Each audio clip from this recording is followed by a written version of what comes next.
Kepareng kula ngaturaken sembah. Sumengkeming pangabekti kula kunjuk. Iya ya Panakawan ndak tampa pangestuku tampanana. Kula pun dinggo jimat paribih dayanana ing kasantosan. Truk. Sing nungkokke kowe berskap sapa ya?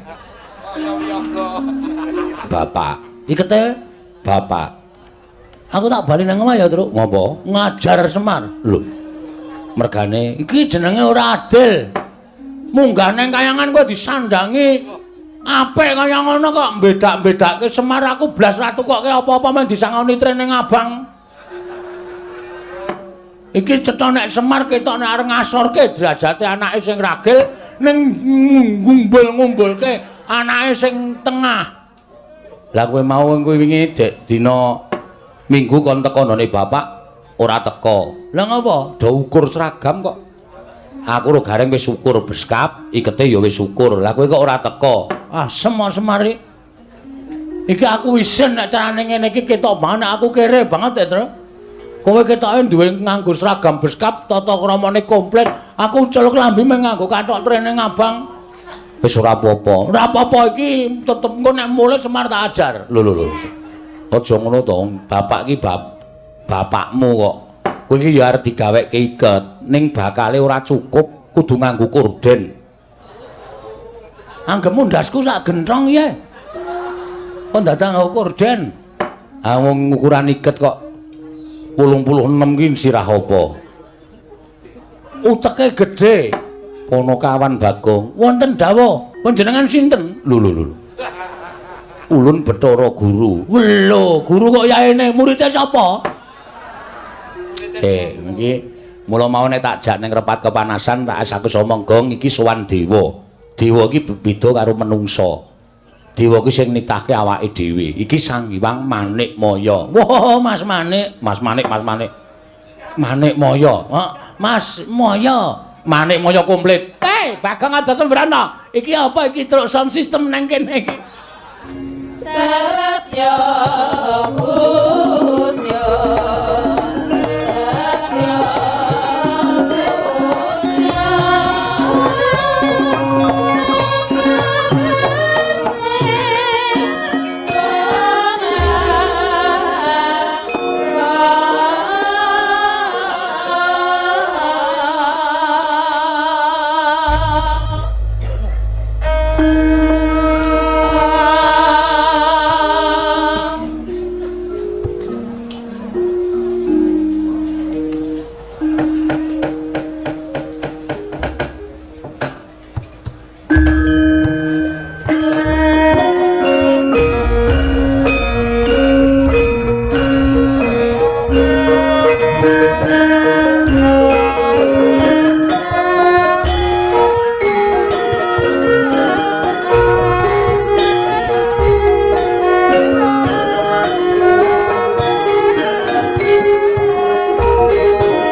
Wong ramyang ingkang sasangka kumanyar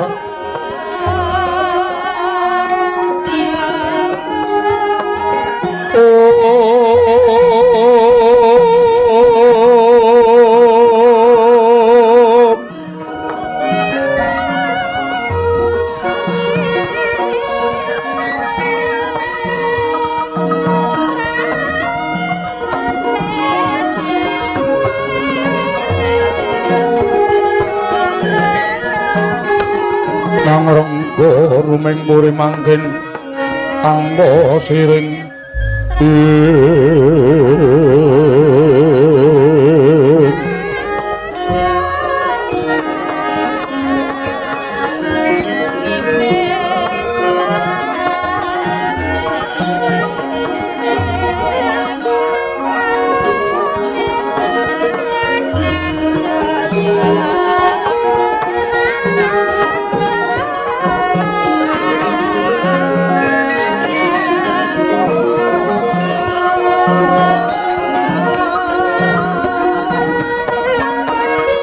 kang mamas-mas muruping langit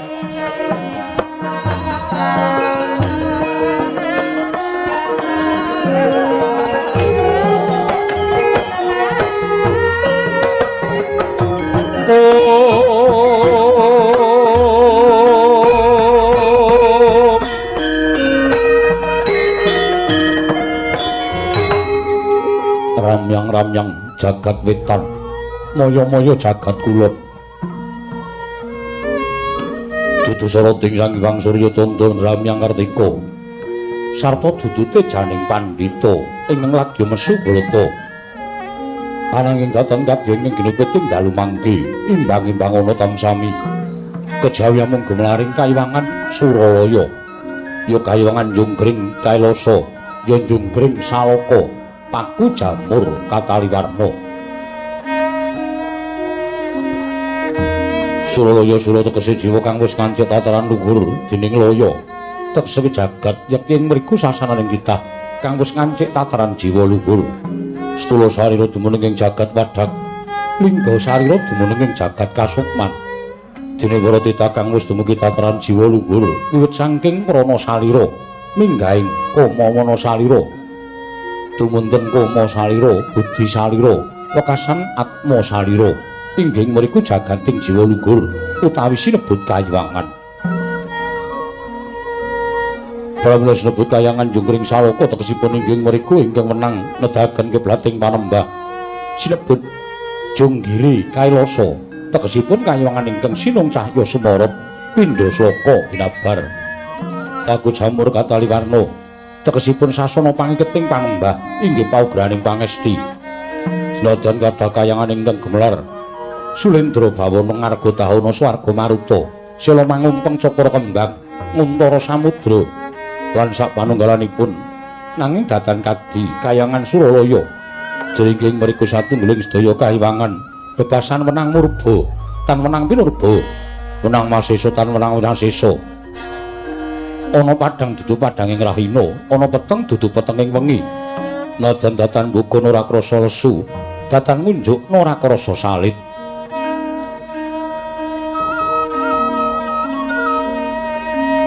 lah sinanta wau ingkang dadi gegudhanganing kayiwangan mapanana swirane dewi-dewi Narendra jejuluk pandhita peparap lamun dewa menang pewisik ginecap modasa namanira dasa 10 nama mestani pewisik Sang Hyang Bathara Guru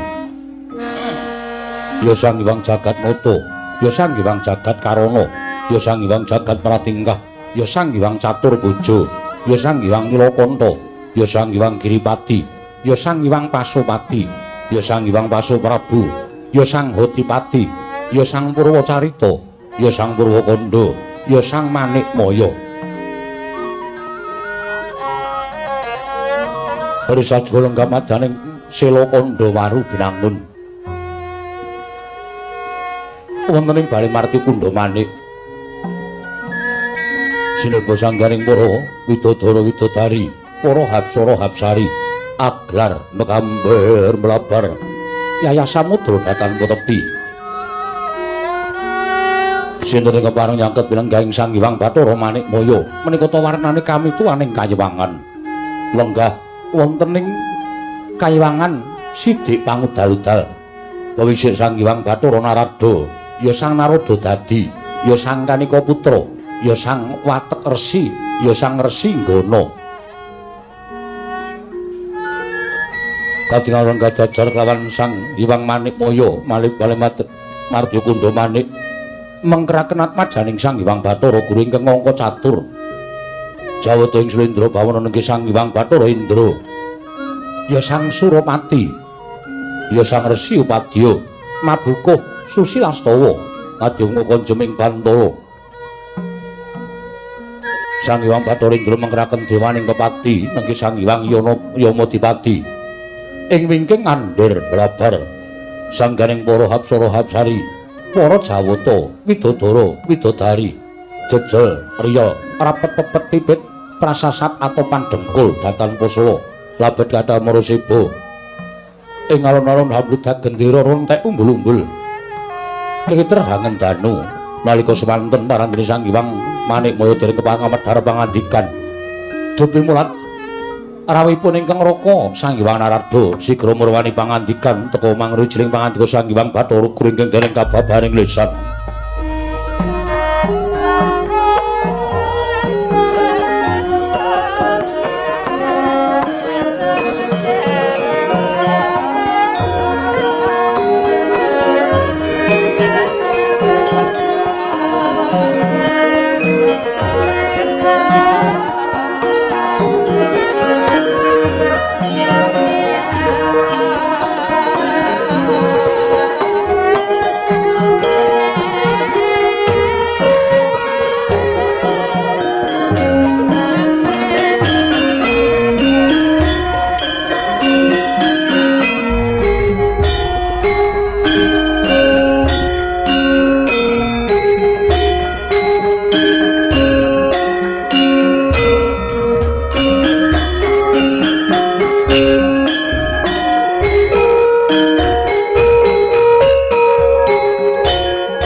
Miang sasongko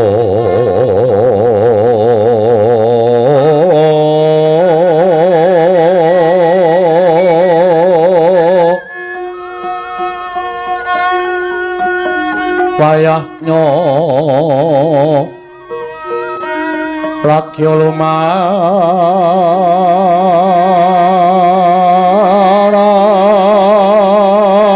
lumaras mangrengka lareng puri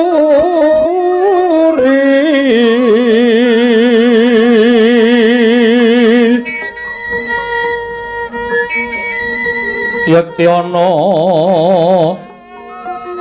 Sirmandaya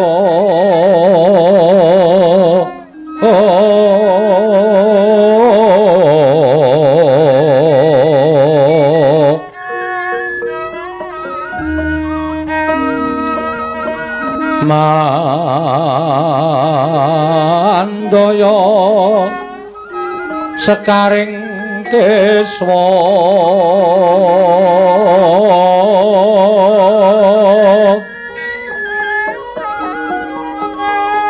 Jalatri kapitaning Sarya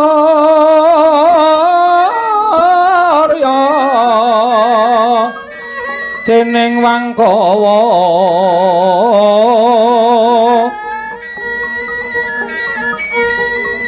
Andra sumembur saking salira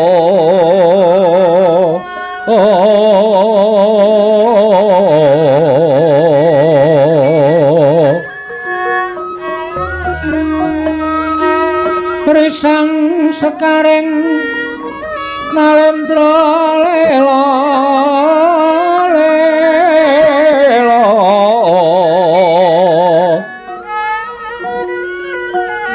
risang sekaring Nalendra sukmeng nala rum sedya asmara dewa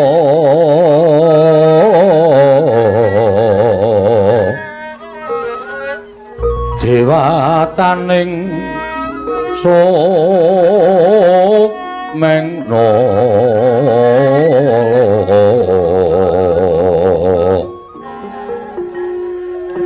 salira madebya debya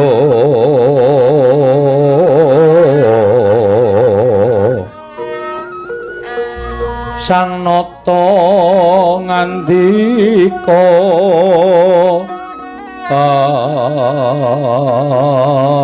alon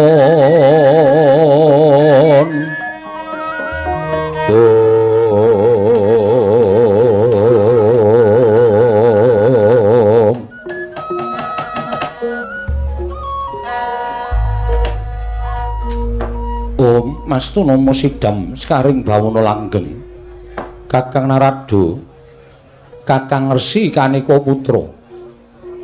Sawetawis lenggah wonten ing kayiwangan Bali Martya Kundha Manik. Sarawundika Kakang ingkang rayipun Manik Maya ngaturaken pasegan panakrami kunjuk ngersanipun Kakang Resi Narada, Kakang Resi Kanika Putra. Werkencang warudayang Pak Pong Bu Bolong kali codhe sapa sing gawe? Lha nggih, Dik. Sampun kula tampi karya bombong raos sing manahipun ingkang raka ing Sidik Pangudal asung pambaginipun Madeka Adi Pramesti Bathara Guru dhateng raka pun Bathara Antarada. Saha sowan kula tansah pinanganing kawidadane ring Sambikala. Namung keparengka ingkang raka ing Sidik Pangudal kepareng ngaturaken pudya pangastawanipun ingkang raka kunjuk ngersa Madeka Adi Pramesti Bathara Guru. Kula tampi karya bombong raos sing manahipun ingkang rayipun Manik Maya Kakang. Mboten langkung kasekecakno anggenjengan dika lenggah Kakang Resi Narada. Nggih sampun mboten kirang prayogi bisawanipun makanto ing Sidik Pangudal wonten ing Datlaya Kayiwangan Suralaya menika Adi Pramesti Bathara Guru. Apa dene sira Bathara Indra sawetara nggone sowan ning ngarsaning panjenengan ulun prayogakno nggone ngadhep Atmaja Ulun Bathara Indra. Nuwun ngestaken dawuh pukulun. Sampun boten kirang prayogi bisawanipun ingkang putra pun Bathara Surapati. Namung kepareng kula ngaturaken sembah sumengkeming pangabektinipun ingkang putra pun Bathara Indra kunjuk Sandhapada Paduka Hyang Adi pukulun. Sesembahan kula pukulun Sang Hyang Bathara Guru. Indra Ulun Tamba. Akarya bombong tias ulun ora liwat pangestu ulun tampanana Bathara Indra kula bundingga jimat paribeh. Dayanana ing kasantosan.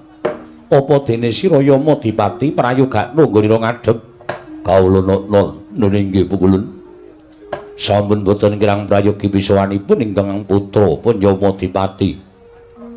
Namung kepareng kula ngaturaken sembah sumengkeming pangabektinipun ingkang putra kunjuk Sandhapada Paduka Hyang Adi pukulun. Iya. Yama Dipati Ulun Tamba karya bombong tias ulun. Ora liwat pangestu ulun tumrapa marang jeneng para kulup Yama Dipati kula bendhingga jimat paribeh dayanana ing kasantosan. Penyarian prayogakno nggone ngadhep ngarsa ulun penyarian kawula nuwun pukulun. Sampun boten kirang prayogi bisawanipun ingkang putra pun penyarian. Namung kepareng kula ngaturaken sembah sumengkeming pangabekti kula kunjuk sandhap Cenila Paduka Hyang Adi pukulun. Ulun tambah karya bombong tias ulun penyarian. Ora liwat prayogakno nggon kita ngadhep kawula nuwun ngestaken dawuh. Kakang Narada, Kakang Resi Kanika Putra. Sawetawis lenggah madyaning Bali Martya Kundha Manik mesti kemawon kaget sutaning penggalih Paduka Kakang Resi Narada.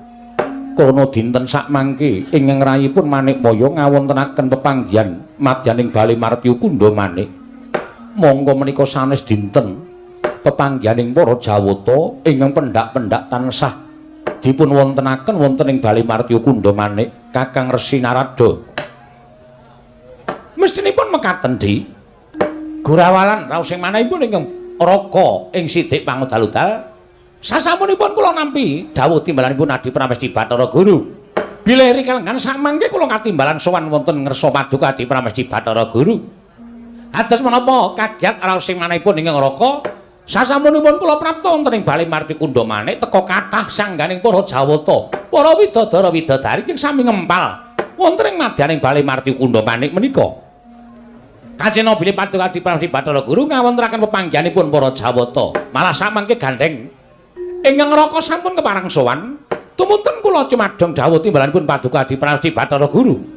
Wonten menapa Di? Dene ndika ngawontenaken pepanggihaning para Jawata? Menapa wonten bab ingkang magepokan kalian jagat raya teka Paduka ngawontenaken kawontenan wonten ing Bali Martya Kundha Manik menika Adi Pramesti Bathara Guru. Kakang Narada, menapi? Sasampunipun ndika Kakang paring dawuh ingkang mekaten ingkang rayi pun Manik Maya radya mbabaraken menapa ta wigatosipun. Dene ingkang rayi ngawontenaken pepanggihaning para Jawata Kakang Resi Narada. Menika langkung prayogi.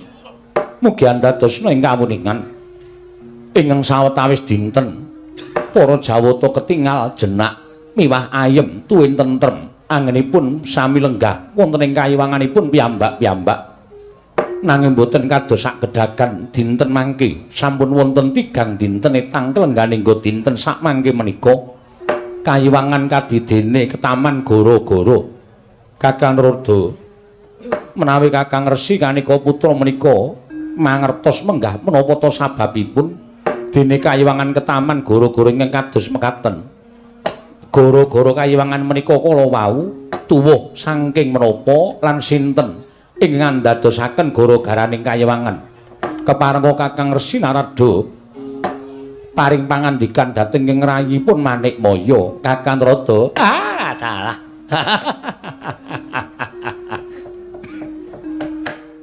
nuwun sewu lho Di mboten ateges kula menika badhe andha dhateng kepareng Paduka Adi Paramesi Bathara Guru menika babar pisan mboten tuwin kula mboten badhe selak dhateng dawuh pangandika Paduka menika babar pisan mboten dosa menapa ing badhe kula sandhang menawi ing neraka wantun anyelaki dhateng sabda pangandika Paduka Kakang Resi mekaten inggih namung kemawon tuwuh tandha pitaken salebeting manahipun ingkang araka ing sidi pangudal-udal nuwun sewu Paduka menika dewaning para dewa Paduka menika nalindraning para Jawata sampun malika mubah musik ing para titah nadyan lumampahing maruta kutu-kutu Walangatoga kemawon jinaring wonten ing panguwas Paduka Adi Paramesti Bathara Guru nanging sabab menapa namung babakan gara-gara kayiwangan kemawon Paduka teka dadakan dangu dhateng neraka sidi pangudal-udal nuwun sewu menika mujudaken pandangon menapa panodhi tumrapipun ing neraka sidi pangudal-udal Di Kakang Narada punapi sinten tiyangipun ingkang boten ngertos nadyan titah sak jagat menika sami prisa kula menika nalindraning para Jawata kula ingkang mangreh gesangipun para kawula sak jagat namung kemawon sedaya iki sami priksa bilih ingkang dados kami tuwaning kayiwangan menika Kakang Narada dosa menapa ing badhe kula sandhang menawi kula wantun nglangkungi dhateng panguwaos kami tuwaning kayiwangan sesepuh ing kayiwangan Suralaya inggih menika Kakang Narada nadyan estunipun kula sampun mangertos nanging menapa mboten langkung prayogi menawi pemanggihipun ingkang rayipun Manikmaya kula cocokaken dhateng penggalih Paduka Kakang Narada dalah mekaten to inggih kasinggihan mekaten Kakang Resi Narada inggih namung kemawon mugi andhatosna ing kaweningan mbok menawi wonten gesehipun pemanggih samangke sampun kinten kula menika badhe wantun nglangkungi dhateng panguwas Paduka Adi Paramesti Bathara Guru nanging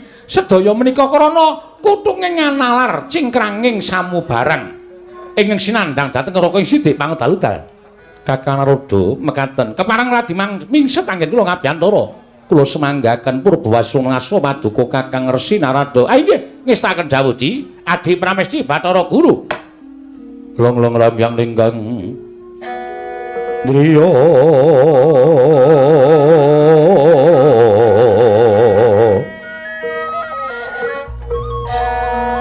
liriwang condra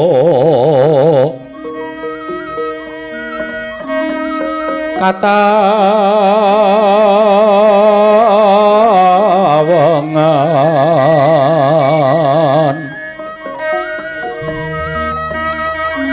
sumo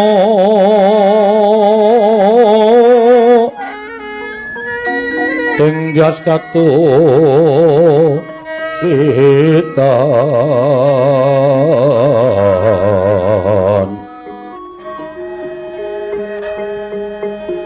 limut kabiyataning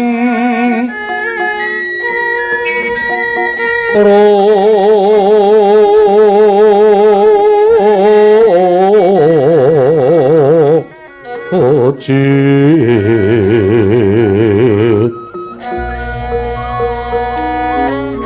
ram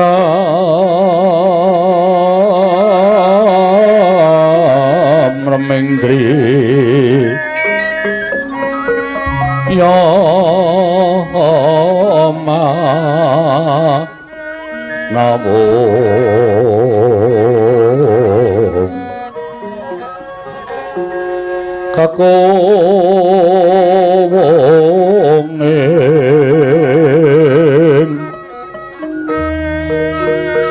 kakunging wang wisih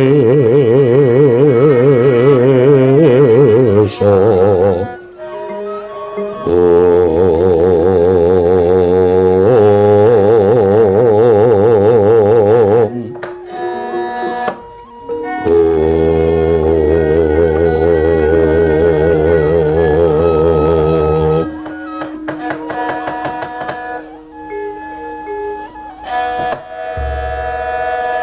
Adi Pramesti wonten timbalan ing Adawu Kakang miturut sak pangertosanipun ing Ngraka lho menika namung pangertosanipun ing Ngraka Gusti Pangdal-dal Kakang Narada kasinggihan mekaten gara-gara ing tumanduk wonten ing Kayuwangan menika kapirang dhateng pinten-pinten perkawis tunggal wontenipun lemah sangar kayu waeng menika ugi andadosaken gara-gara mongko adat lupi ingkang sampun kelampah menawi wonten lemah sangar kayu waeng tumuli Paduka Adi Pramesti Bathara Guru ingkang murba masesa dhateng kawontenanipun jagat siti ingkang sangar menika kala wau tumunten kapendhet kapamanaken wonten ing kepat kepanasan wondene kayu ingkang menika kala wau wreksa kala wau dipendhet wonten ing Kayuwangan kinarya umpak ing bale Martyakunda menika di kasinggihan Kakang Narada naking saking panginten kula mboten wonten lemah sangar kayu ingkang ndadosaken gara-gara wonten ing Kayuwangan. Nggih, ing angka kalih.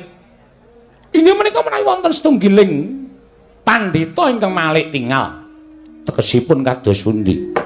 Singlar saking adhek-adheking kabrahmanan, singlar saking adhek-adheking kapandhitan. Tegesipun nerak pacak nerajang perbatang tumindak angkara budi candala. Menika ugi ndadosaken gara-garaning Kayuwangan. Namung semantra jagat menika mboten wonten pandhita ingkang nedheng malih tingal menika babar pisan mboten. Ing angka 3 inggih menika setunggiling satriya ingkang nilar dhateng kasatriyanipun madhep Brahmana menika ugi andadosaken gara-garaning Kayuwangan. Lumpia ingkang sampun kelampah. Inggih menika lampahipun wayah Paduka ing Madukara pun Arjuna. Anggenipun dados pandhita wonten ing pertapan Ngendra Kela peparab Begawan Cipta ning duk nalika semanten ugi andadosaken gara-garaning Kayuwangan. Ingkang salajengipun menawi wonten satunggiling titah ingkang nerak pacak nerajang perbatang minggah dhateng Kayuwangan kepengin mungkuli dhateng panguwaosipun para Jawata menika ugi andadosaken gara-garaning Kayuwangan. Contonipun sinten Kakang? Tasih wonten sambung rapetipun kaliyan pun Cipta inggih menika Nalindra Ngima Imantaka Prabu Niwata kawaca anggenipun kepengin dados nalindranipun para dewa menika saestu adamel gara-garaning Kayuwangan. Malah ndadosaken bingung ing Sangya para Jawata wekasan meh kemawon Suralaya bedah duk nalika semanten menawi boten saking pambiyantunipun wayah Paduka pun pamadya sak mangke Kayuwangan sampun boten saged kinukup saking pengamihipun Prabu Niwata kawaca. Kakang Resi Narada kasinggihan mekaten. Lah perangan ingkang sampun aturaken menika kala wau saking paninganipun ingkang Raka Sidik Pangudal menika boten wonten di dados engga sapriki kemak menika Paduka Adi Pramesti Bathara Guru menika ngraosaken gara-gara ing tumanduk wonten ing Kayuwangan hawa sumuk ing kados mekaten menika kala wau kula nuwun pangapunten ing sakalangkung kathah ingkang Raka dereng saged anjajaki dhateng menapa ingkang lampah wonten ing Janaloka.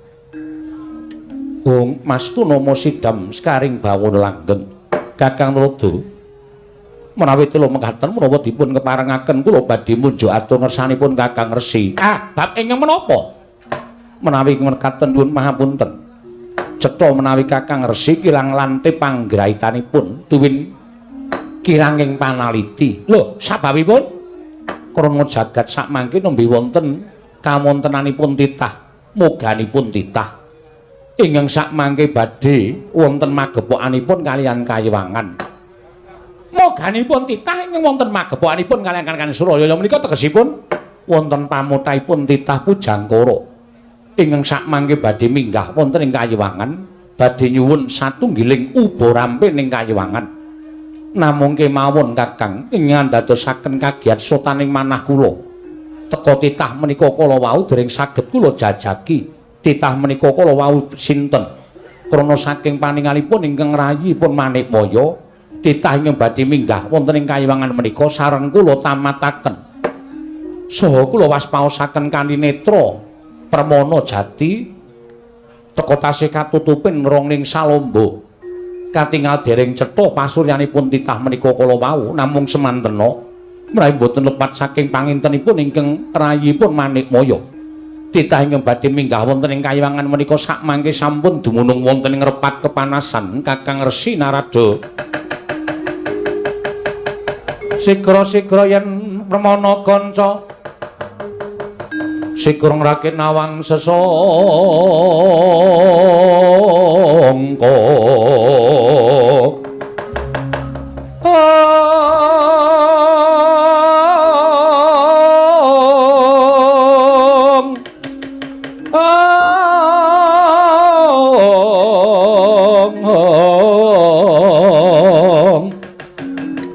Nalendra mbek marwa sing sang katri kumulung mangrempak ing wadya Urda kurare kagiri-giri ora nanggono magawe gelarira wang-wang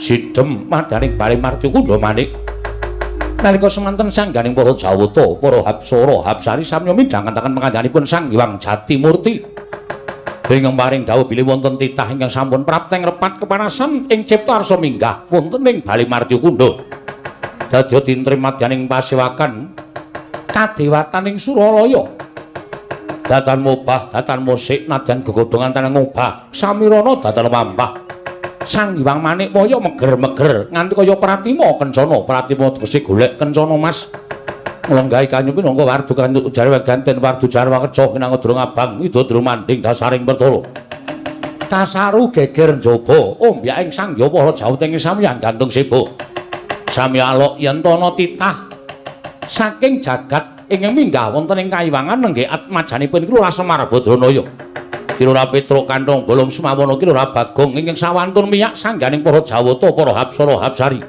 dadya geger ingkang samya muni umambring para umbyaing para Jawata kanca pihak-pihak ana daya ana titah munggah kayangan wene dalan Jawa wene dalan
Mendalon tata trapsilanira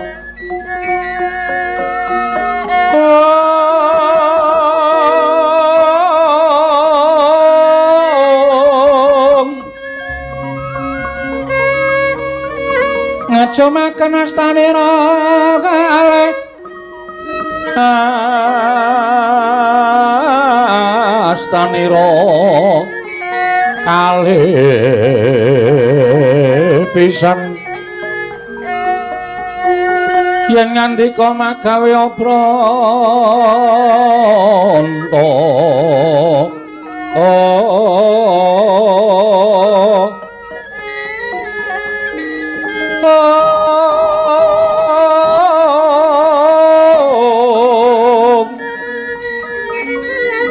yen ngandika magawe pranta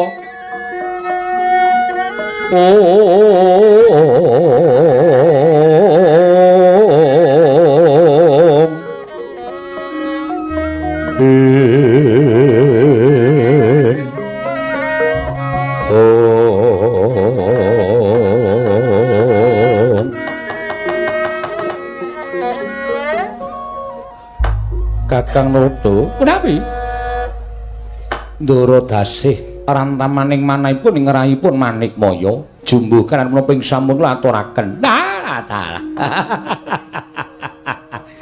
Wah, cocok. Panjenengan paring dawuh bilih badhe wonten titah ing jagat ing badhe minggah wonten ing Kayiwangan. Ning niki napa mboten klentu?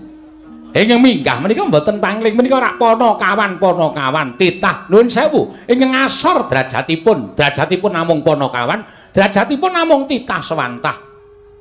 Namung kawula lha kok derajat minggah wonten ing Kayiwangan monggo tanpa tangliwon ingkang saderengipun Kakang Narada punapi nadyan mekaten Petruk lan Bagong menika atmajanipun Kakang Semar. Tumrap kula mboten dados menapa Kakang Resi Narada. Menika langkung prayogi. Kakang Narada katuran lenggah prayogi kula tak ndangu kalian Panakawan ingkang sowan. Nggih, adhi kula sumanggaken. Panakawan Petruk padha kanthi harja sak praptanira Panakawan. Nun amit pasang Kalimantabe tinebine iki lho dene Demawahing Tawang-tawang. Nepatno ing tulamanu Sipulun. Kepareng kula ngaturaken sembah sumengkeming panabekti kula kunjuk. Iya Panakawan ndak tampa pangestuku tampanana. Kula pun dinggo jimat paribeh dayanana ing kasantosan. Trep. Sing nukokke kowe berskap sapa ya? Bapak. Ikete Bapak. Aku tak bali nang omah ya, Truk. Ngopo? Ngajar Semar. Lho. Mergane iki jenenge ora adil. Munggah nang Kayangan kowe disandangi apik kaya ngono kok mbedak-bedake Semar aku blas ra tukokke apa-apa men disangoni trene abang. Iki cetha nek Semar ketok nek arep ngasorke derajate anake sing ragil ning ngumbul-ngumbulke anake sing tengah. Lah kowe mau wingi dek dina Minggu kon teko none bapak ora teko. Lah ngapa? Do ukur seragam kok. Aku ro gareng wis ukur beskap, ikete ya wis ukur. Lah kowe kok ora teko? Semar-semari. Iki aku isin nek carane ngene iki ketok banget aku kere banget ya, Tru. Kowe ketoke duwe nganggo seragam beskap, tata kramane komplit. Aku celuk lambi mung nganggo kathok trene ngabang. Wis ora apa-apa. Ora apa-apa iki tetep engko nek mulih Semar tak ajar. Lho. Aja ngono to, bapak iki bapakmu kok. Kowe iki ya arep digaweke iket, ning bakale ora cukup, kudu nganggo korden. Anggemu ndasku sak gentrong ya. Kok dadang korden. Ah wong ukuran iket kok 86 ki sirah apa? Uteke gedhe. Ponokawan Bagong. Wonten dawuh, panjenengan sinten? Lho. Ulun Bathara Guru. Lho, guru kok yaene muridé sapa? Sik, iki mula mau nek tak jak ning repat kepanasan tak asaku somonggong iki sowan dewa. Dewa iki beda karo menungsa. Dewa ki sing nitahke awake dhewe. Iki Sang Hyang Manikmaya. Wah, Mas Manik. Mas Manik. Manikmaya. Mas Maya. Manikmaya komplit. Bagong aja sembrana. Iki apa iki truk sound system nang kene iki? Dengkel kita ya. Sekarang ini kepadake sound system. Iki Bathara Narada. Kami itu aning kayangan. Wah, sesepuh. Iya, aja sembrana Bagong iki kayangan mengko ndak kualat ya. Engko ning nganti kowe tumindak sing ora prayoga ning kayangan ki gone malati kabeh. Waduh. Tiwas aku mau nguyuh ning pelataran kono. Kowe kok ngono abuh karemu lho, Gong. Asik. Lho, Kok malah asik ora. Kuwi sing kancam. malah seneng ora. Ponokawan Bagong Padharjo sak praptaunira. Pangestunipun Iwang Pikulun Bathara Guru. Guru basa Jawa. Wilujeng nering sambikala bekti kula katur Sang Hyang Maya. Maya. Ya Bagong ulun tampa. Pangestu ulun kebat kita tampani. Piye kuwi bahasane, Tru? Kok jarene Bathara Guru kok ulun? Ulun iki aku. Lho. Wis omong Semar urung kowe nek ganti ulun. Kusike to. Ulun iki aku. Heeh. Ah, kowe iki kita. Oh berarti engko bancaan. Bancaan apa? Ganti jeneng? Ora. Ngene, tandani. Wis tau ning Banyumas urung? Nek aku ki Inyong, nek kowe ki Rika. Oh iya, berarti basane Dewa iki padha karo Banyumas. Ora. Piye ya? Pangestu ulun tampanana Bagong. Inyong tampa. Ah ngandel ora. Goblok to ora. Rika. Ah, Rika. Kowe biasa wae basa menungsa lumrah. Pangestunipun Pukulun Bathara Manikmaya wilujeng bekti kula kunjuk. Iya Bagong ulun tampa. Oh, ulun tenan ta, Tru? Heeh. Pangestu ulun kita tampani. Sampun kita ulun tampa, Pukulun. Iya. Prayoga nunggon kita lungguh. Kita sampun boten kirang prayoga nggih kula lungguh wonten ngarsanipun ulun. Iya Bagong. Iya, padha-padha. Aku malah wedi Gong ngejak kowe. Santai wae, Tru. Petra Kantong Bala Madaraja sak prapta kita. Pangestunipun Hyang Pikulun Narada wilujeng bekti kula kunjuk. Ya Petra ulun tampa, pangestu ulun tampanana. Kula pun dinggo jimat paripin daerah ing kasantosan. Nah, dalah. Bagong Madaraja sak prapta kita. Iki sapa, Tru? Bathara Narada. Dewa kok kaya Jog dengkulmu kowe. Pangestunipun Pukulun Bathara Narada wilujeng bekti kula konjuk Pukulun. Ayo ulun tampa, ngasih ulun tampanana. Ayo. Meriah pokoke. Meriah dengkulmu ora. Kok kaya renyah suarane kaya membahagiakan ya, Tru. Iki dewa apa iki? Iki ora dewa apa kami tuwa. Sesepuh nek cara nggone dhewe Mbah Kaum. Wo. So nek genduren ngundangi iki wae, Tru. Ah, dengkul kita lah. Petruk iki ngandani ya ngawur kok ya. Ngene kok kaum. Petruk Kantong Bolong Padaraja sak prapta kita. Sang Hyang Pikulun Indra wilujeng bekti kula kunjuk. Ya Petruk pangestu ulun tampanana. Kula pun dinggo jimat paripih. Bagong Padaraja sak prapta kita. Pangestunipun Sang Hyang Bathara Basuki ngawur. Indra, aku ora tau apal dewa-dewa. Bathara Indra wilujeng bekti kula kunjuk Bathara Indra. Ya Bagong ulun tampa. Nggih. Engkantun piyambak sampeyan. Lho. Dono Alekasina pun mati. Lho. Ngawur to. Kuwi dudu artis Indra Dono Kasina Indra kudu ning Bathara Indra. Cip dengkulmu. Konjur tekan cip barang. Grup ya. Kula mbiyen sak nonton film sampeyan lho Bathara Indra. Lho. Ulun ora nate gawe film. Kaca aku bingung tenan iki. Aku sowan dewa bingung tenan iki mbok sumpah yakin ora tepung e. Mula kowe iki sok ketemu karo dewa. Angel ketemu karo dewa iki prosedure angel. Ha iya, Petruk padha kanthi harja sak praptamu. Ha iki sing bahaya iki, Kang. Sapa iki? Yama Dipati. Yama Dipati iki tukang apa? Tukang jabut nyawa. Hah? Tukang jabut nyawa. Waduh. Ki nek kleru ngomong jabut nyawane ya, Tru. Ha iya. Pangaturipun Ndara Yama Dipati pukulun bekti kula kunjuk. Iya, Petruk tak tampa. Bagong padha harja sak praptamu. Wilujeng lereng Sambikala pukulun Yama Dipati bekti kula kunjuk. Iya, Bagong tak tampa pangestuku Tampanana. Nggih, sanget anggen kawula mundi dadosaken jimat paripe. Kok alus Nyawa e. Nek nganti kleru nyut ngono rekoso. ha iya. Petruk padha raja sak praptamu. Panjenenganipun pukulun penyarian wilujeng. Bagong padha raja sak praptamu. Ndara nekula, wus. Ngawur wae. Suarane wis padha. Ayo suarane iki cilik ngono kae kok. Wah, sapa jenenge? Penyarian. Oh, Pak Carik. Wilujeng bekti kula kunjuk ndara anu pukulun penyarian. Iya, Bagong, tak tampa pangestuku Tampanana. Kula pundi? Bersisa, bersisa. Heeh. Mula ya ora salah aku nek kleru. Ha iya. Pangestunipun pukulan penyarian kula tampi andadosaken jimat paripe. Petruk dalem. Eneng apa, Petruk? Sowan saka karepmu dhewe apa diutus dening bapakmu? Sowan kula menika mboten saking pikajengan kula piyambak. Namung kula menika dapur dipun utus dening Bapak Semar. Bapakmu ya kene. Ha nika ngeten.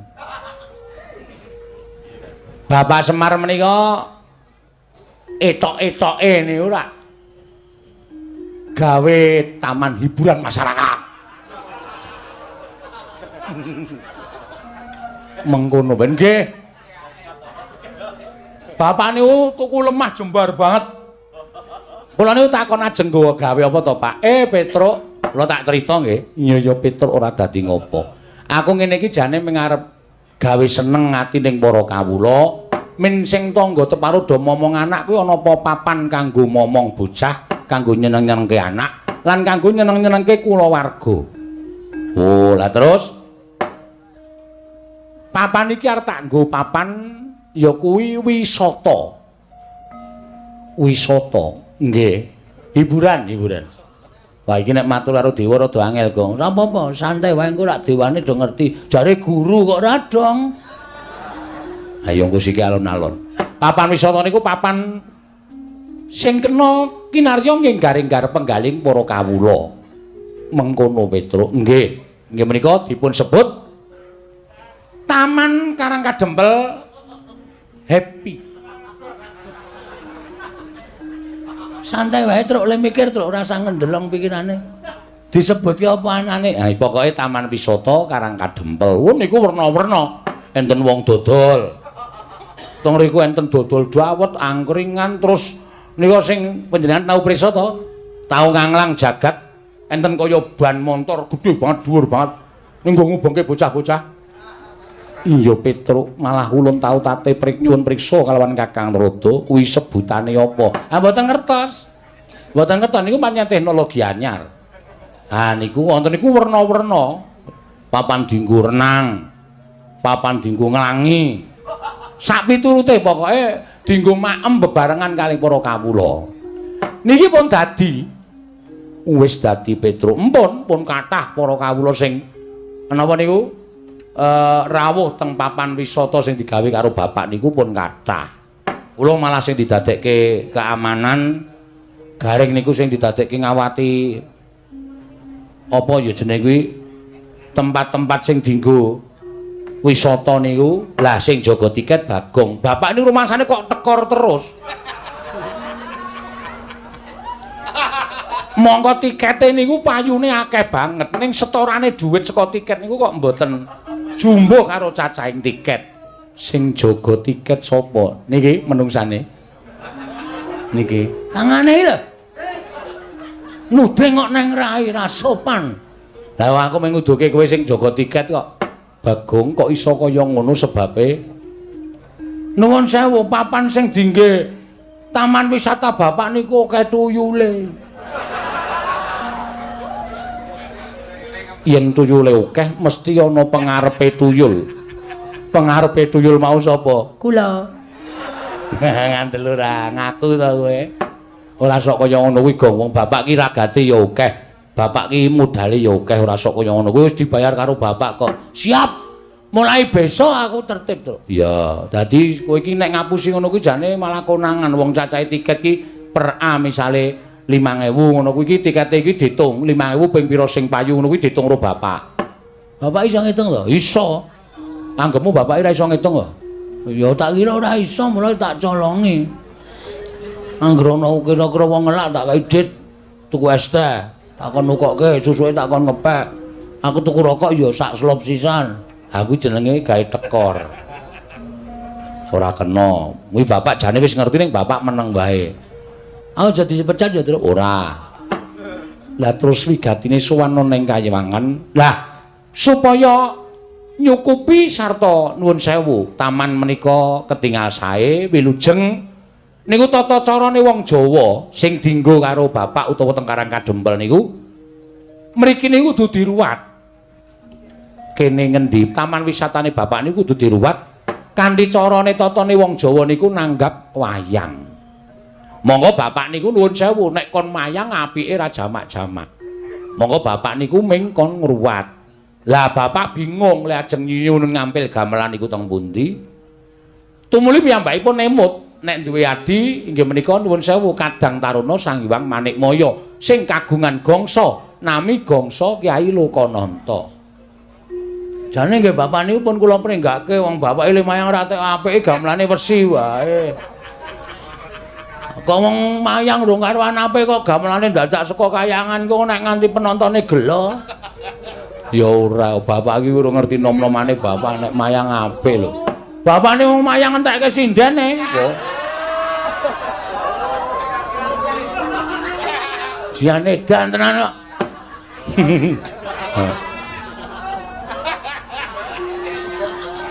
Mula saniki golek waranggana bapak niku kangelan tenan. Emoh do dijake emoh ya.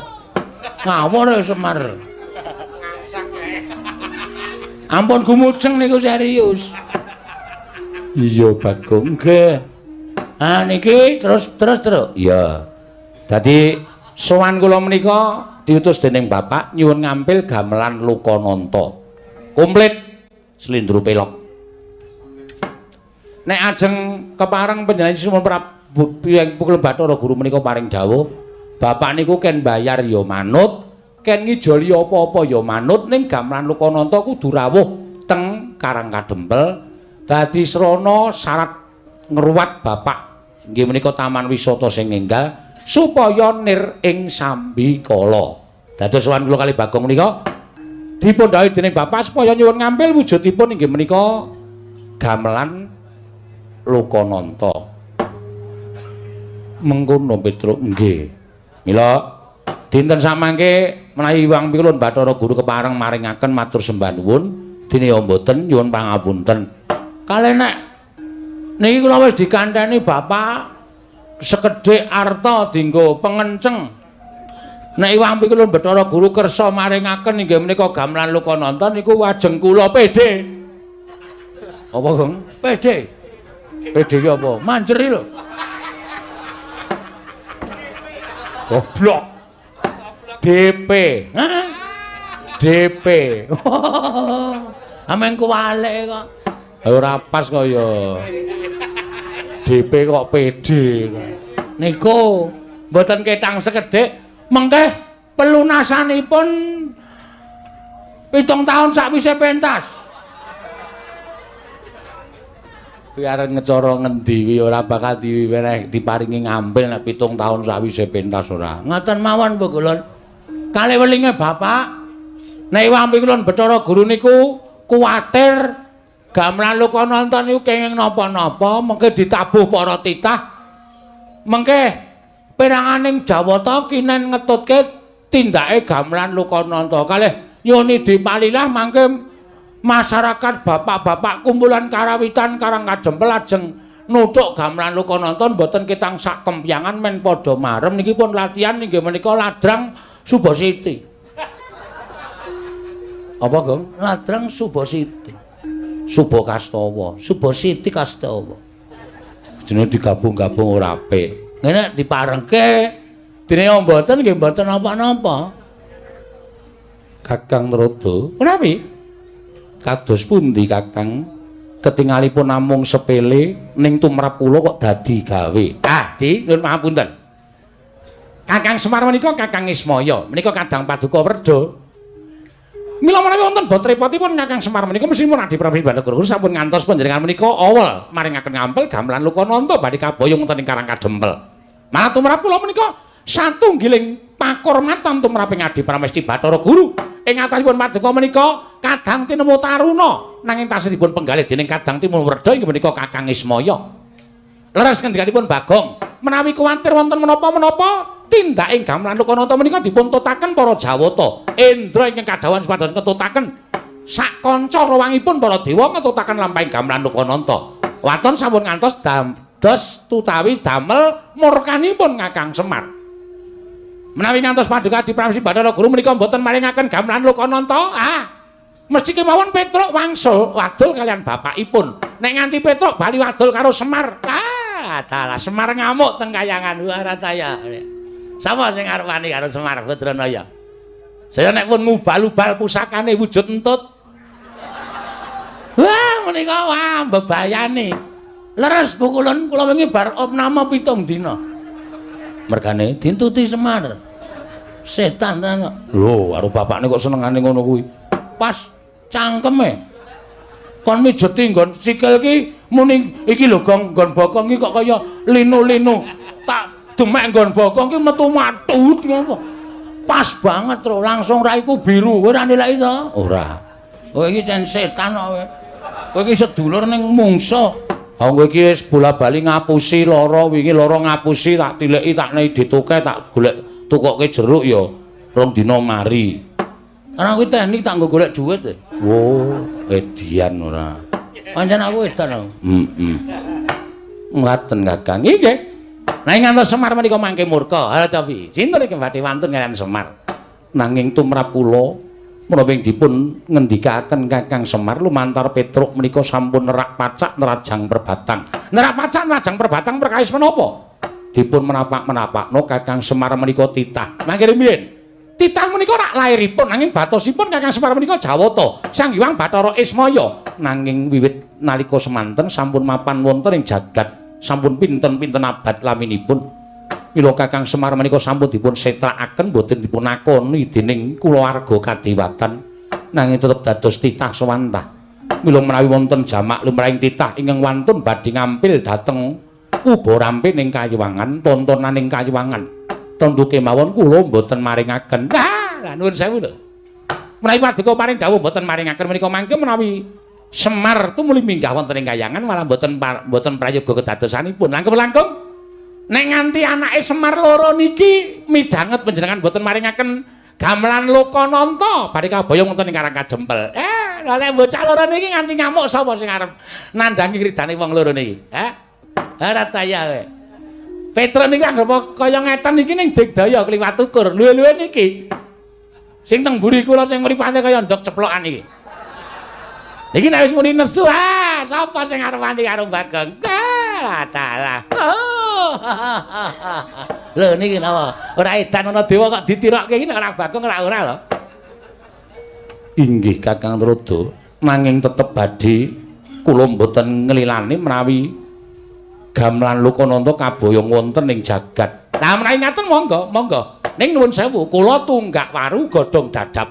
Tegesipun menawi wonten menapa-menapa Narada ora melu-melu ora melu garap. Kula aturi ngraosaken piyambak. Kula semanggaaken. Mrika sampun kula aturaken lho. Tunggak waru godhong dadap, Narada ora melu-melu, ora melu garap. Nek ana moga-moganing titah kalih menika kula semanggaaken adhipun renggalan kridanipun Petruk kaliyan Bagong. Haripun sampun dipun utus dening bapakipun pados nyuwun ngampil gamelan Lokananta di Kakang Narada kasinggihan mekaten. Petruk dalem mesti wae Petruk wis midhanget. Nggih. Gamelan Lokananta kuwi tontonan ing kasuwargan. Oh nggih. Gamelan Lokananta kuwi wujute uba rampe ning kasuwargan, uba rampe ning kayiwangan. Ora saben titah bisa nyuwun ngambil gamelan Lokananta. Nyuwun mapunten, Mbul. Ingin nyuwun ngambil menika sanes kula ning bapak. Sing nyuwun ngambil nika dudu Petruk ning bapak. Nadyan bapak kita kuwi titah. Nyuwun mapunten. Ngendikanipun para sepuh, ngendikanipun para pinter bapak menika mboten titah. Ning nika dewa Sang Hyang Bathara Ismaya. Nanging bapakmu wis ora dianggep kulawarganing kadewatan. Bapakmu wis dibuang ngono ing jagat, tegese bapakmu kuwi wis dudu Jawata. Bapakmu kuwi mung titah Semantah. Oh ngaten. Iya, dados kesimpulanipun keteranganipun kula nyuwun dawuh. Dipun paringaken ana mboten? Ana kawan Petruk, ulun ora mlayogyani, ulun ora maringake. Mboten maringaken? Ora Petruk. Ha nggih sampun mboten napa-napa. Gong, piye iki? Piye? Sukses ora? DPD saiki apa engko? DP. PD ora. Di DP saiki apa engko? Nek wis siap DP-nen. Ning wong iki gamelan Lokananta iki ora dikeparengake tedhak ning jagat, ora entuk diboyong ning Karang Kadempel. Bagong, non.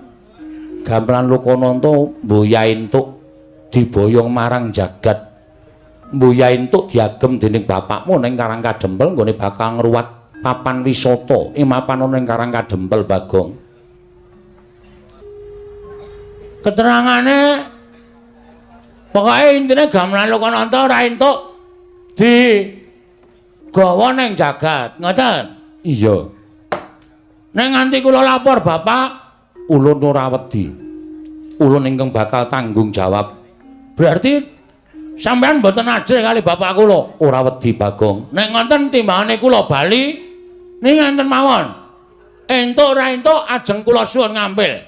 Nek nganti sampean mboten biar ora. Mengentukaken maringaken gamelan Lokananta kula boyong wonten ing alam donya.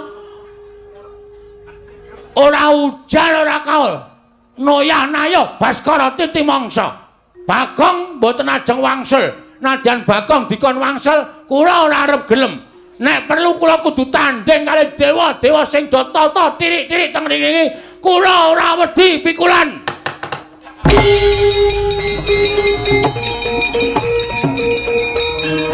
Minggir truk. Kowe biar kae.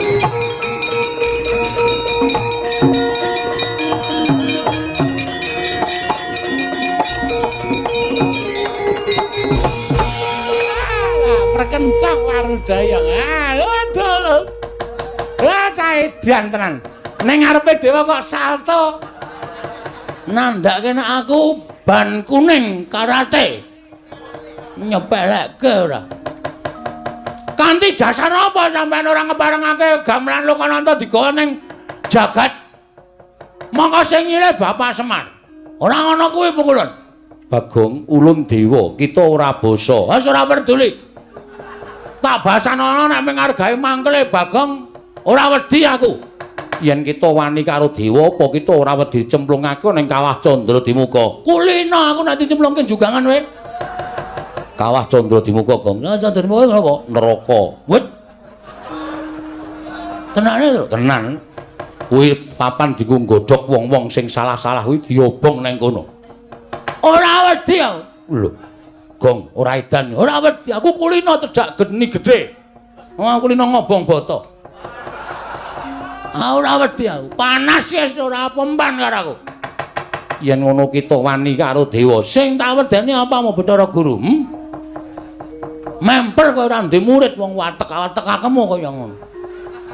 Arep nganggo jeneng Bathara Guru nek ora tumindak sing apik mung disuwuni ngambil iki kelange apa ta?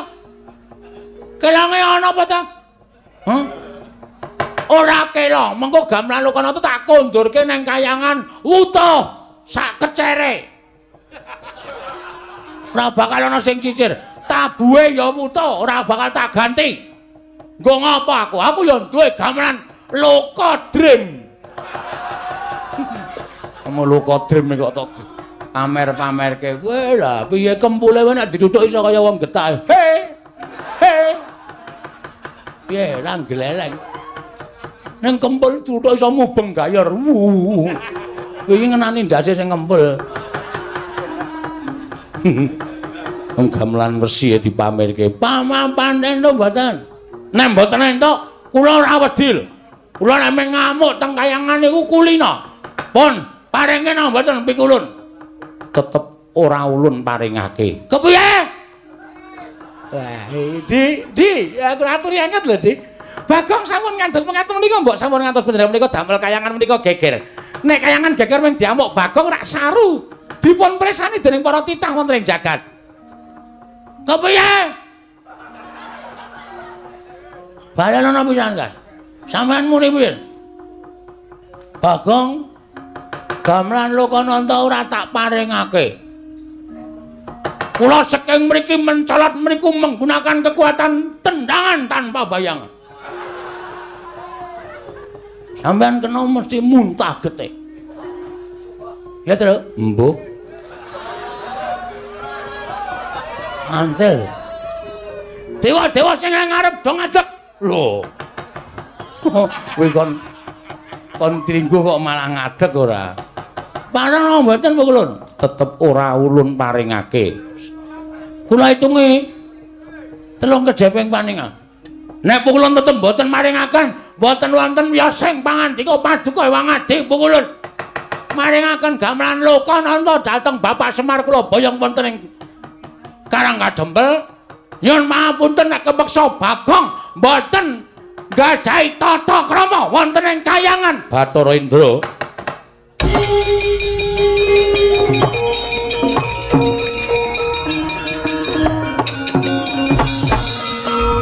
Bathara Indra kula wonten dawuh kula. Sira ulun dawuhi menika kula ketutupan tiyang kathah sanget. Petruk minggir aku arep tutupi.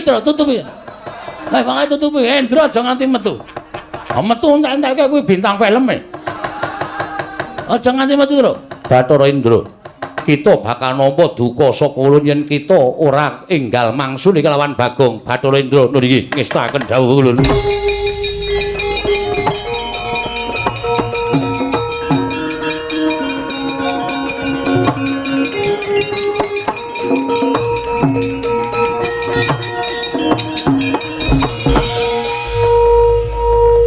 Sawai ulun Bathara Indra. Welo edian. Ulun putra nomor 4 Iwang Pikulun Manikmaya Atmaja ingkang angka catur. Anake Bathara Guru ki pira? Akeh Bagong. Sapa wae sik mbarep sapa sik? Ulun dhewe mboya apal. Aku dene apal kowe anake Bathara Guru nomor 4 kok karo mbarepe kok ora apal. Ulun ora ngerti. Iki piye kok malah do cacah jiwa iki piye iki? Wong arep tantang-tantangan kok malah takon barepe sapa ragile sapa barepe sapa ya wis barepe wis nyambut gawe ragile urung nyambut gawe ngono wae sampung. Bagong kok dituruti ora. Ngopo sampean? Ulun ora nrimakake. Ora nrimakake perkara apa? Perkara kita nggone swani kalian panjenenganing Iwang Pikulun Bathara Guru. Bagong bali apa ora? Ora. Kita bali ning jagat apa ora? Taunana windanana. Nek gamelan Lokananta ora mudhun ana ing ngalam donya ning Karang Kadempel, aku ora arep tekan dindi. Tegese kita wani karo panjenengan ulun. Apamu sing tak wedeni? Ayo, metu nang repat kepanasan tak bondo tanganmu tak rangket sikilmu. Tak lebokake ning kawah Candra Dimuka. Oke, dikira aku wedi wong karo kowe. Apa dikira aku wedi karo kowe? Truk, Bathara Indra tandangi, aku sing nandangi Bathara Guru. Yo, manut wae.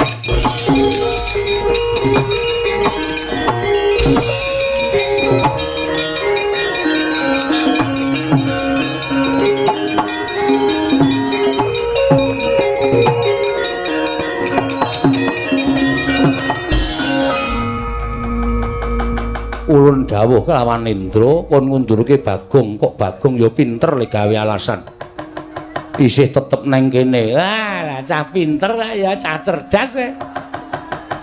Ayo, arep ngopo saiki? Tak jagani nang kene Pukul. Sampeyan iki dewa wis malak lho. Kancane tangane loro kok sampean papat dhewe. Dobel ya sampean. Senengane dobel ya. Biasane siji mungsuh siji sampean mungsuh loro wae wani. Lah edan. Ya mau dipati iki piye iki? Bagong. Bagong. Nun, sapa niki? Ya Modipati. Dewa tukang jabut nyawa. Sampeyan rasa melu-melu. Apa dikira wau kula wedi karo sampeyan terus saniki sampeyan ngelekke karo kula terus aku dikira wedi karo kowe apa? Hah? Jabutan nyawane Bagong.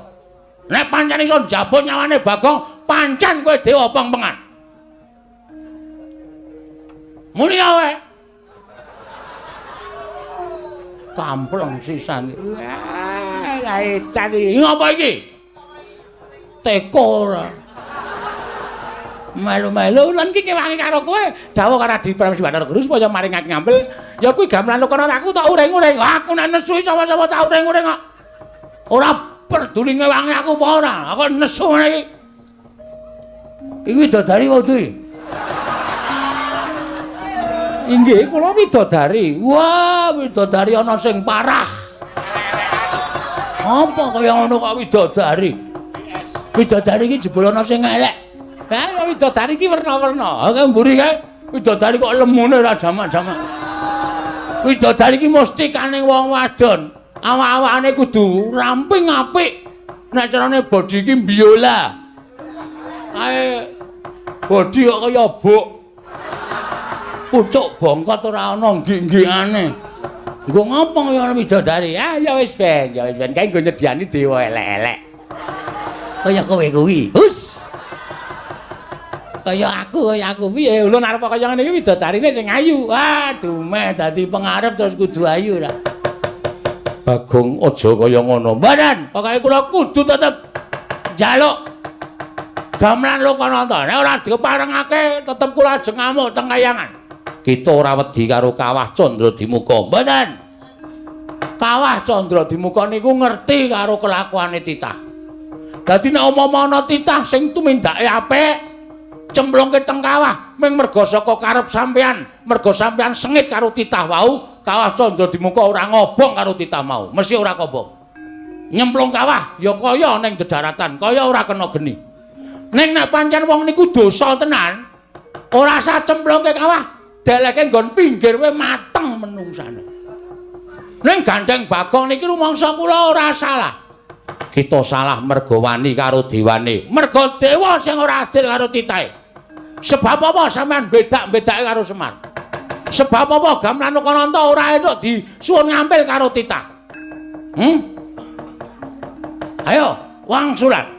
Semar ki dadi titah merga sampean sing menfitnah ning ngarepe Sang Hyang Pikulun Bathara Tunggal. Lho, kita malah ngerti. Ngerti wae, aku maca bukune kok. Bapak niku nyimpen buku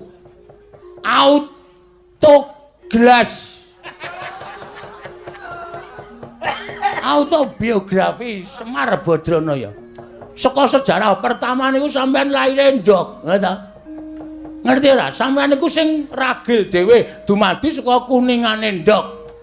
Padha kali kula. Kula niki ya dumadi saka kuningan. Ora datos. Kuningane Semar. Ya jijiki saiki ora. Wong arek ting Cirebon sak penake dhewe. Ayo. Putihane dadi Semar, kulite dadi Tomi. Tokok. Tomi joget. Kulite dadi Togok. Telu-telune anake Sang Hyang Bathara Tunggal. Merga nalika semana Sang Hyang Tejamaya karo Ismaya nedeng gladen peperangan, terus sampean wadul karo bapak sampean. Sang Hyang Bathara Tunggal, Kakang Tejamaya karo Kakang Ismaya do gelut kepengin dadi dewaning para dewa. Sang Hyang Tunggal duka. Eyang Sang Hyang Bathara Tunggal. Kita kok nyebut eyang. Lho, aku anake Semar. Semar anake Bathara Tunggal. Bathara Tunggal ki Mbah Kakung. Dadi aku iso nyejarahke, kula iso nyejarahke. Sang Hyang Tunggal murka. Kok dadi kaya ngono pakartine Tejamaya karo Ismaya. diperpeki wong loro niku Semar kalih Togok. Ning jaman semono jenenge Tebok Maya karo Ismaya. Iya. Terus dikon mangan pagring Gunung Pagring Jagat sisih kulon karo Gunung Pagring Jagat sisih wetan. Togok berusaha mangan nganti cangkeme diambak-ambakke suwek. Semar niku duwe go partikel, gunung diserot, mula wetenge kebuak prongkalan niku. Nek arep nggo uruk mang bedel wetenge Semar. Terus do didukke nang kayangan. Kowe leha-leha dadi dewaning para dewa. Semar ngrekoso ning jagat ning kepengin nyuwun ngambil gamelan. Ora entuk iki terus saiki keadilanmu menyang endi Pukulun? Keadilanmu menyang endi? Sampeyan ora tresna karo sedulur, sampeyan ora tresna karo sedulur sing mangsia-sia urip ning jagat. Ming disili gamelane kok ora entuk. Wong kok le malak men kowe. Ya Madipati, ajar kowe. Ayo. Macem-macem aku dong tutuk le koja. Inggih. Ngono. Lho, ya Madipati. Aduh Pukulun kula malah tratapan. Kowe jajal njabut nyawaku. Aku isih urip kok jabut untumu modar. Ompong kabeh kowe. Oh. Ya ngati-ati lho ya Madipati, ngati-ati. Sembrono tenan. Kok tekan semono kok mung ngitung kowe. Nek Semar karo Tejamaya anu Siwa Togok gelem dadi dewa, kowe kapan dadi dewa? Ora kelakon kowe. Ora kelakon ana Sang Hyang anu Manik Maya, catur bojo. Nilakanca. Ora ngajar to karo dewa kok ngunekke sak pinake dhewe. Sang Hyang Purwacarita, Purwareja, Purwakerta. Ora ana. Mangsane ora. Ning kok saiki mbareng dadi dewa sombongmu minta ampun. Kemewat kaya wong regem jimat. Awa dikira titah kaya Bagong Irawani gawe kisruh kayangan. Tak enteni telung kedheping paningal, kowe ra meneke gamelan Lokananta, aku ngising sanggon-gon.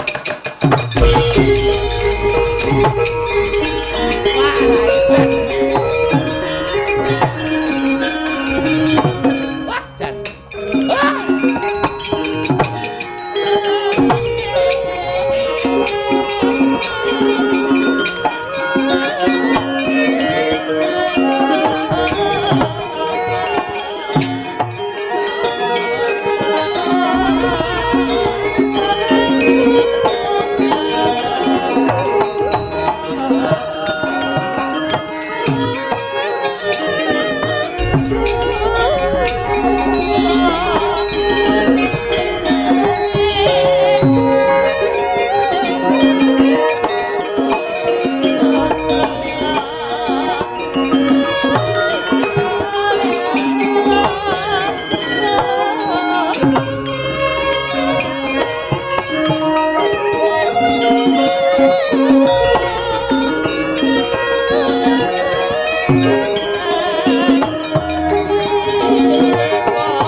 Tobat. Lah nek kelakon apa ora teng-tengan kabeh. Lah menika lho kula ngajaripun kalian Bagong menika. Wong dugal kewarisan sak kepenake dhewe. Ning tumrap kula suarane Bagong menika dadi wakiling para kawula ingkang mapan wonten ing Janaloka. Lah ya kuwi. Nah di guru menika ya dipun suwun pados maringaken gamelan Lokananta iki ora kersa iki lho malah. Tumrap kula ingkang nyumet dhateng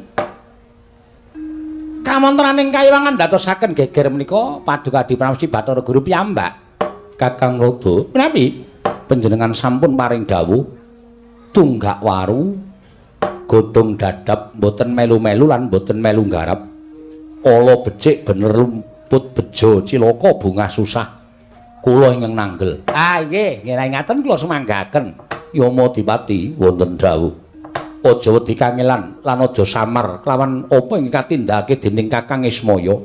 Bagong lawan Petruk dirangket. Sawise dirangket pasrahna lan panjenengan ulun dhewe ingkang bakal nyemplungake nang kawah Candra Dimuka. Nun ngestaken dawuh. Nyuwun pamit madal pasilan sing ati-ati aja kaya bocah cilik. Kakang Narada, prapi sampun paripurna pasewakan penyarian kula wonten timbalan Pukulun. Budalna ingkang padha seba ingsun kundur ngedaton. Kula nun ngestaken dawuh. Nyuwun pamit madal pasilan sing ati-ati aja kaya bocah cilik. Penyarian Purna gatining pananggilan. Sang Hyang Pikulun, Sang Hyang Bathara Guru, sigra mandhap saking sila kandha waru binangun. Katampi gambaran Bungkul Kencana, kayap sanggaring para widodara widodari, para Jawata, Hapsara, Hapsari. Nalika semanten tindaknya Sang Hyang Manikmaya, lamun katinun saking Mandrawa, kaya tansah sesanti kamulyane.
Sembah nuwun, Nak. Ya.